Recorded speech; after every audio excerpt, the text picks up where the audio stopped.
So in this video, I'm gonna show you how to open an emoji keyboard on Mac.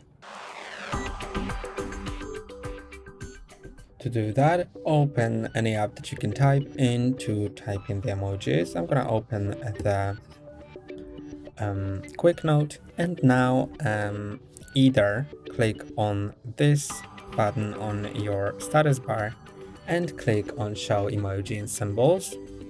And now you can easily find all the emojis and symbols here and just click on them to paste them.